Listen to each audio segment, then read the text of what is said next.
আমাদের শ্রেষ্ঠ বোলারকে বাদ দিয়ে আমরা ক্রিকেট টিম করব। আমাদের যারা সমর্থক আছে তারা বাংলাদেশের জার্সি পরতে পারবে না, আর আমরা ক্রিকেট খেলার জন্য বাংলাদেশের নির্বাচন পিছিয়ে দিব। এর চেয়ে উদ্ভট, অবাস্তব, অযৌক্তিক কোনো প্রত্যাশা হতে পারে না। বাংলাদেশ টিমে যদি মুস্তাফিজ অন্তর্ভুক্ত হয়, যে ভারতে বাংলাদেশ ক্রিকেট টিমের টি-20 বিশ্বকাপ খেলার কোনো রকম পরিস্থিতি নাই। ক্রিকেটের ক্ষেত্রে আমাদের কোনো ডেভেলপমেন্ট নাই। আমরা 2টা চিঠি দিয়েছি। চিঠি দেওয়ার পর আমরা আইসিসির যে উত্তর সেটার প্রত্যাশা করছি। এর মধ্যে একটা জিনিস ঘটেছে আপনাদের আমার জানানো প্রয়োজন, সেটা হচ্ছে আইসিসির যে সিকিউরিটি টিম আছে, সিকিউরিটি দায়িত্বে যারা আছে, তারা একটা চিঠি দিয়েছে। সেই চিঠিতে বলা হয়েছে 3টা জিনিস হলে বাংলাদেশ টিমের নিরাপত্তা আশঙ্কা বাড়বে। একটা হচ্ছে বাংলাদেশ টিমে যদি মুস্তাফিজ অন্তর্ভুক্ত হয়, 2 হচ্ছে বাংলাদেশ যে দলের যে সমর্থকরা আছে ওনারা যদি বাংলাদেশের জাতীয় যে জার্সি আছে, আমাদের ন্যাশনাল জার্সি আছে, এটা পরে যদি ঘোরাফেরা করে। আর 3rd হচ্ছে ইলেকশন যত এগিয়ে আসবে তত নাকি বাংলাদেশ দলের নিরাপত্তা আশঙ্কা বৃদ্ধি পাবে।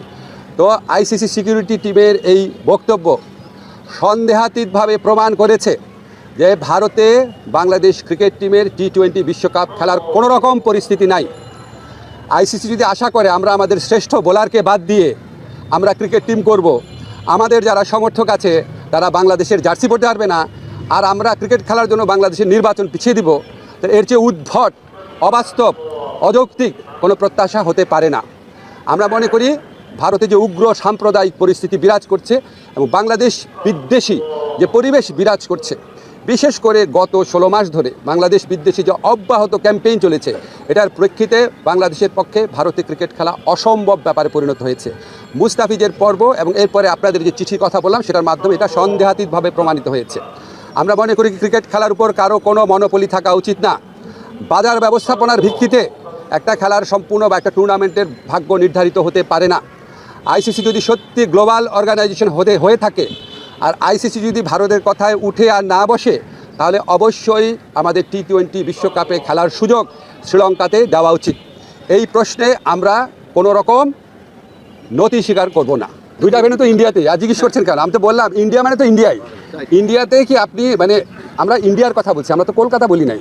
তো আমাদের বক্তব্য, যদি আপনার কলকাতার থেকে চেঞ্জ করে অন্য ভেন্যুতে দেওয়া যায়, শ্রীলঙ্কায় দেওয়া যায়, কোনো সমস্যা না। আমি পত্রিকায় দেখলাম, আমি জানি না সত্যি নাকি মিথ্যা, পাকিস্তান নাকি আমাদের টুর্নামেন্টগুলো আয়োজন করার প্রস্তাব দিয়েছে। পাকিস্তানে করেন, কোনো সমস্যা নাই। সংযুক্ত আরব আমিরাতে করেন, কোনো সমস্যা নাই।